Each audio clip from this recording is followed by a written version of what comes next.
ചില ദിവസം ഭക്ഷണം കഴിച്ചൊക്കെ ഇരിക്കുന്ന സമയത്ത് എന്തെങ്കിലുമൊക്കെ മധുരം കഴിക്കാൻ ക്രേവിങ്സ് തോന്നാറില്ലേ?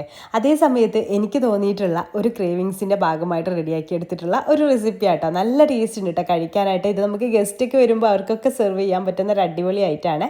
ആദ്യം നമുക്ക് കോമ്പൗണ്ട് ചോക്ലേറ്റ് ഞാൻ ഡാർക്കും മിൽക്കും എടുത്തിട്ടുണ്ട്, മിൽക്ക് കോമ്പൗണ്ട് എടുത്തിട്ടുണ്ട്. അത് രണ്ടും മിക്സ് ചെയ്തിട്ട് എടുത്തിട്ട് എത്രയാണോ ചോക്ലേറ്റ് എടുക്കുന്നത് അത്രയും തന്നെ നമുക്ക് ഇതിലേക്ക് ഫ്രഷ് ക്രീമും വേണം കേട്ടോ. ഈ ഒരു സമയത്ത് ഡബിൾ ബോയിൽ ചെയ്തെടുക്കുന്ന സമയത്ത് തന്നെ ചേർത്ത് കൊടുത്താൽ മതി. ഞാൻ വിട്ടുപോയതായിരുന്നു കേട്ടോ. പിന്നെ അതിലേക്ക് ഞാൻ കുറച്ച് നട്സ് ഒന്ന് ചോപ്പ് ചെയ്തത് ഇട്ട് കൊടുക്കുന്നുണ്ട്. വീണ്ടും നന്നായിട്ടൊന്ന് മിക്സ് ചെയ്തെടുക്കാം. ഇതിന് ശേഷമാണ് ഞാൻ വിപ്പിംഗ് ക്രീം അല്ലെങ്കിൽ ഫ്രഷ് ക്രീം ചേർക്കട്ടെ. ഞാൻ ഫ്രഷ് ക്രീമാണ് എടുത്തിട്ടുള്ളത്. അത് ചൂടാക്കിയിട്ടാട്ടോ ഇതിലേക്ക് ഒഴിച്ച് കൊടുത്തിട്ടുള്ളത്. ആദ്യം തന്നെ ചേർക്കാന്നുണ്ടെങ്കിൽ ഈ ചൂടാക്കി ഒഴിക്കേണ്ട ആവശ്യമില്ല. അപ്പോൾ അതും കൂടെ മിക്സ് ചെയ്തിട്ട് ഇതുപോലെ ചോക്ലേറ്റ് സോസ് റെഡിയാക്കി എടുത്തിട്ടുണ്ട്. അപ്പോൾ അത് നന്നായിട്ട് തന്നെ ഇതുപോലെ ക്രീമി ആയിട്ട് കിട്ടിയിട്ട് ഇത് അവിടെ മാറ്റി വെക്കാം. ഇനി നമുക്ക് വേണ്ടത് റോബസ്റ്റ പഴം കേട്ടോ. റോബസ്റ്റ പഴം നമുക്ക് ഇതുപോലെ ഏതിലാണോ നമ്മൾ സെർവ് ചെയ്യുന്നത് അതിലേക്ക് ഇതുപോലെ കട്ട് ചെയ്തിട്ട് ഇട്ട് കൊടുക്കാം. ഞാൻ 2 ഇതുപോലത്തെ ബൗളിലാണ് ഇട്ട് കൊടുക്കുന്നത്. എന്നിട്ട് അതിൻ്റെ മുകളിൽ നമുക്ക് ഈ ഒരു ചോക്ലേറ്റ് സോസ് ഒഴിച്ച് കൊടുക്കാം. ചോക്ലേറ്റ് സോസ് അത്യാവശ്യം തണുത്ത് വരണം കേട്ടോ, ചൂടൊക്കെ ഒന്ന് പോയിട്ട് വരണം. എന്നിട്ട് ഇതിൻ്റെ മുകളിലേക്ക് ഇതുപോലെ അങ്ങ് ഒഴിച്ച് കൊടുക്കാം. അതിനുശേഷം നമുക്ക് അതിൻ്റെ മുകളിലായിട്ട് നമ്മുടെ വീട്ടിലെ ഏത് ബിസ്ക്കറ്റ്സ് ആണോ അവൈലബിൾ ആയിട്ടുള്ളത് ആ ഒരു ബിസ്ക്കറ്റ് എടുക്കാം. നമുക്ക് ഇഷ്ടമുള്ള ബിസ്ക്കറ്റ്സ് എടുക്കാം കേട്ടോ. അപ്പം ഞാനിവിടെ ഹോർലിക്സ് ബിസ്ക്കറ്റാണ് എടുക്കുന്നത്.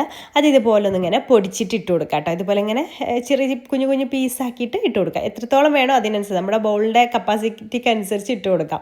അപ്പോൾ നമ്മളിത് കഴിക്കുന്ന സമയത്ത് ഒരു ക്രഞ്ചിനെസ്സും ഒക്കെ വരുമ്പോൾ അടിപൊളി ടേസ്റ്റാണ് കേട്ടോ. എന്നിട്ട് അതിൻ്റെ മുകളിൽ വീണ്ടും നമുക്ക് ഈ ഒരു ചോക്ലേറ്റ് സോസ് ഒഴിച്ചു കൊടുക്കാം. അതിനുശേഷം നമുക്കിത് ഫ്രിഡ്ജിൽ വെച്ച് നന്നായിട്ടൊന്ന് തണുപ്പിച്ചെടുക്കാം കേട്ടോ. തണുപ്പിച്ച് കഴിക്കുമ്പോഴാണ് കൂടുതൽ ടേസ്റ്റ് കിട്ടുന്നത്. പിന്നെ നട്ട്സൊക്കെ ഉള്ളതുകൊണ്ട് തന്നെ പ്രത്യേക ഒരു ടേസ്റ്റാണ് കേട്ടോ. പിന്നെ അതിൻ്റെ മുകളിലായിട്ട് നമുക്ക് ഐസ്ക്രീം വെച്ച് കൊടുക്കാം. വാനില ഐസ്ക്രീമും ചോക്ലേറ്റ് ഐസ്ക്രീമും ഞാൻ വെച്ച് കൊടുക്കുന്നുണ്ട് കേട്ടോ.